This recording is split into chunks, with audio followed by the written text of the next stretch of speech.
Artlist I. This is our RStudio, and what's next? I'm going to show you the 4 main windows of RStudio, and I'm going to explain you why we use each of them. So starting with the one to the bottom left part. So this is the classical editor of R. As you can see, this is the console. And here you can see which version do you have in your own RStudio. So this is 4.2.1, which was released on 23 June 2022.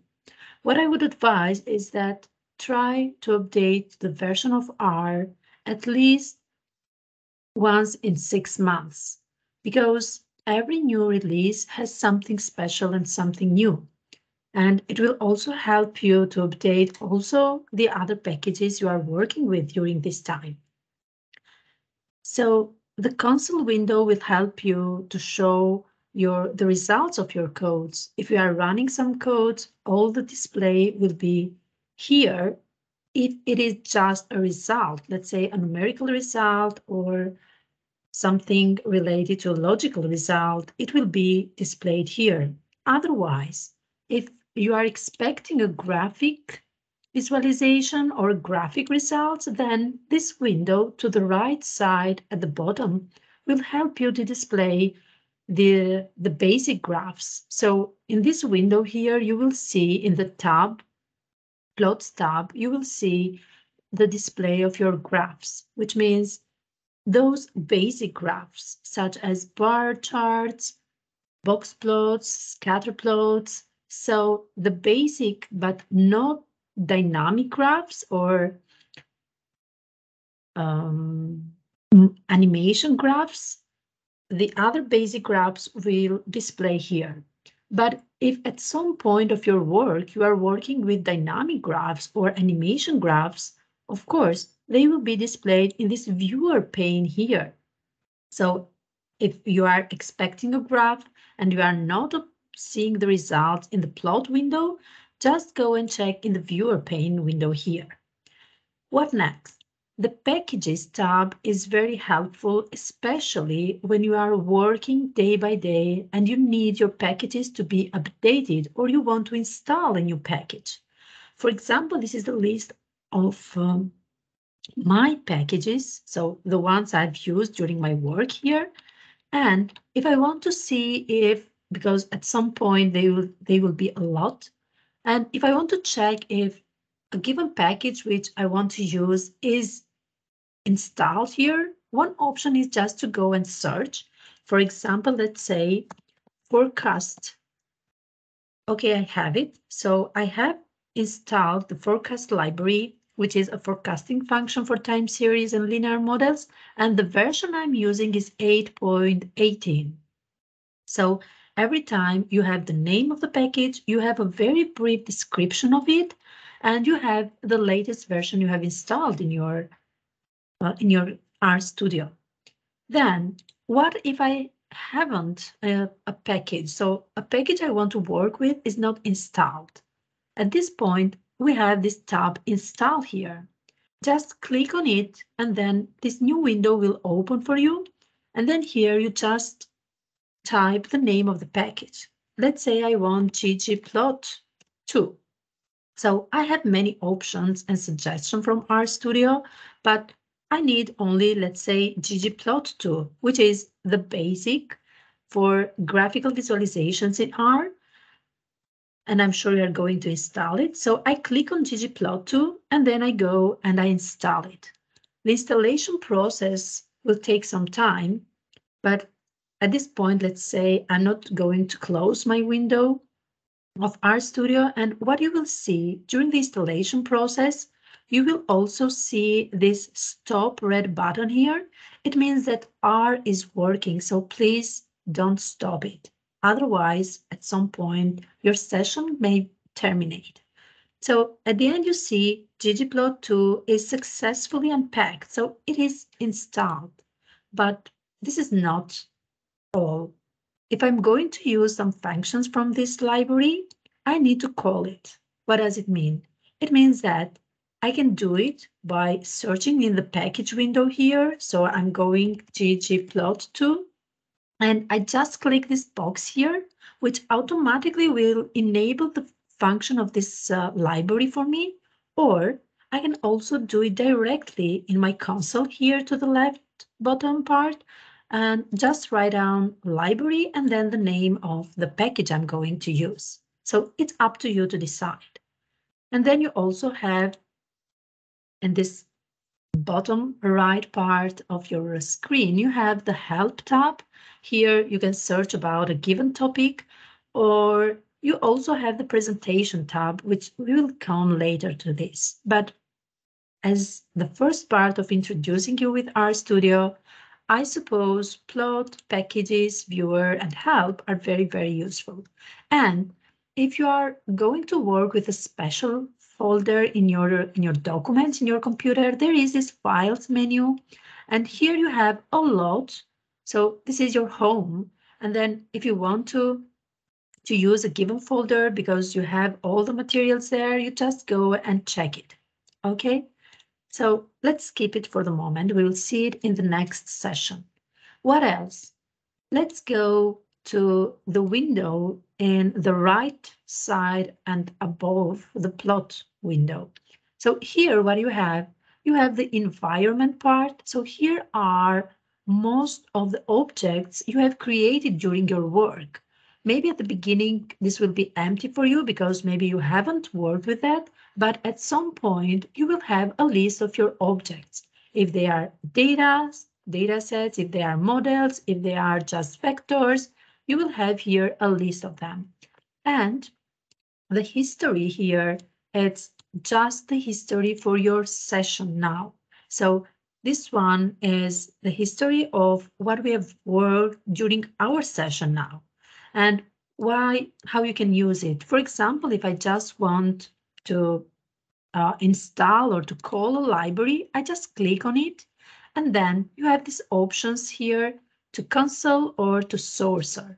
Let's click to console. You will see in this window to the left bottom part of your screen, library main tables.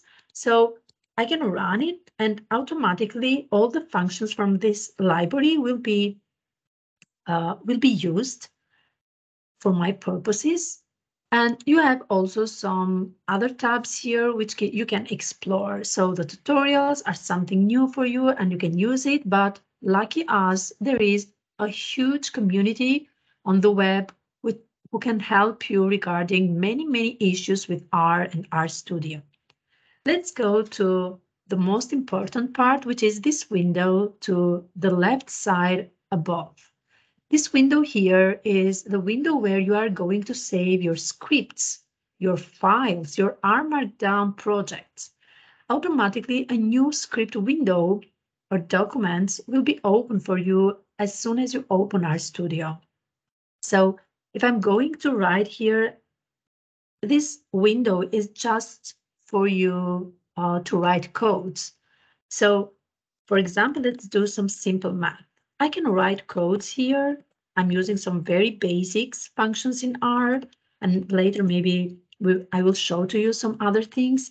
So let's say I'm doing this. So I've written 2 lines of operations, and if I want to run them, I just need one of the way, just click on the number of the rows and click on run here, and automatically you will see the results will display in the console pane.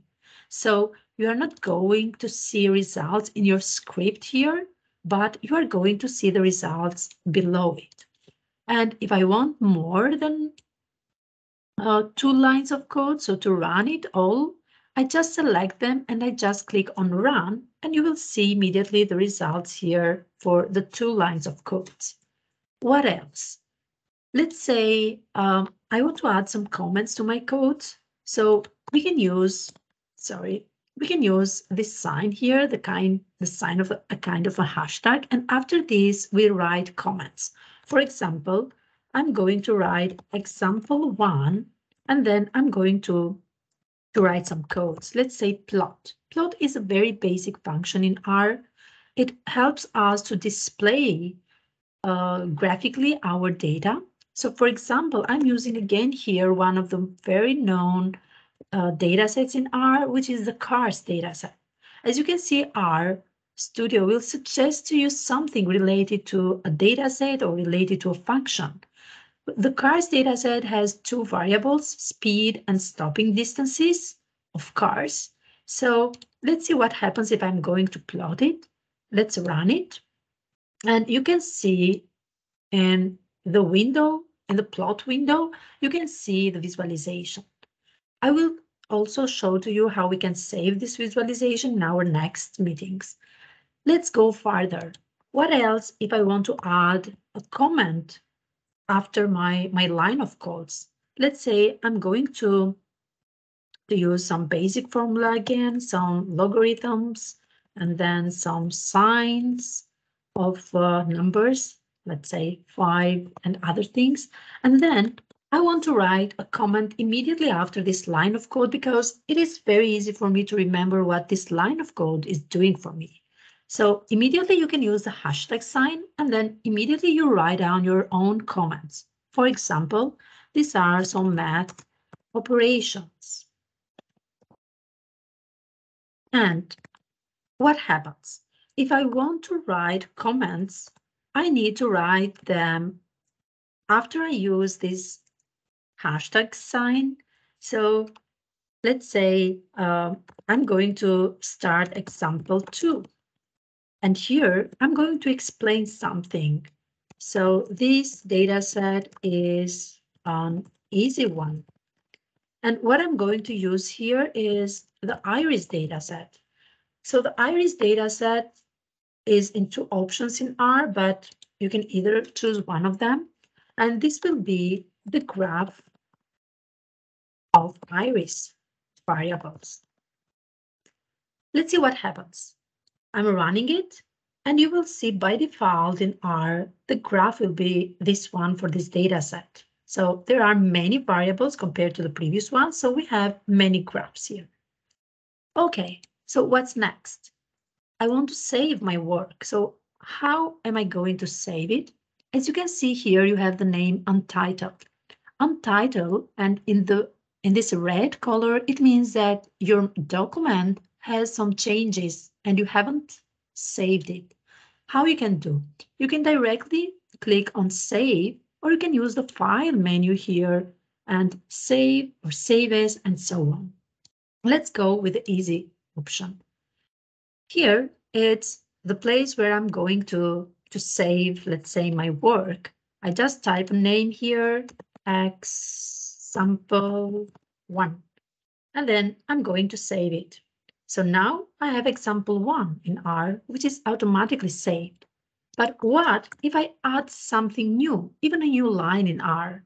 In this script, you will see the color will become again red, which means that I've done something and changes are not saved. So pay attention to save it.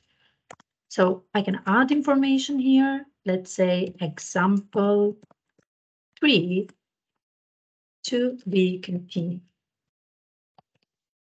Okay. So let's save it again.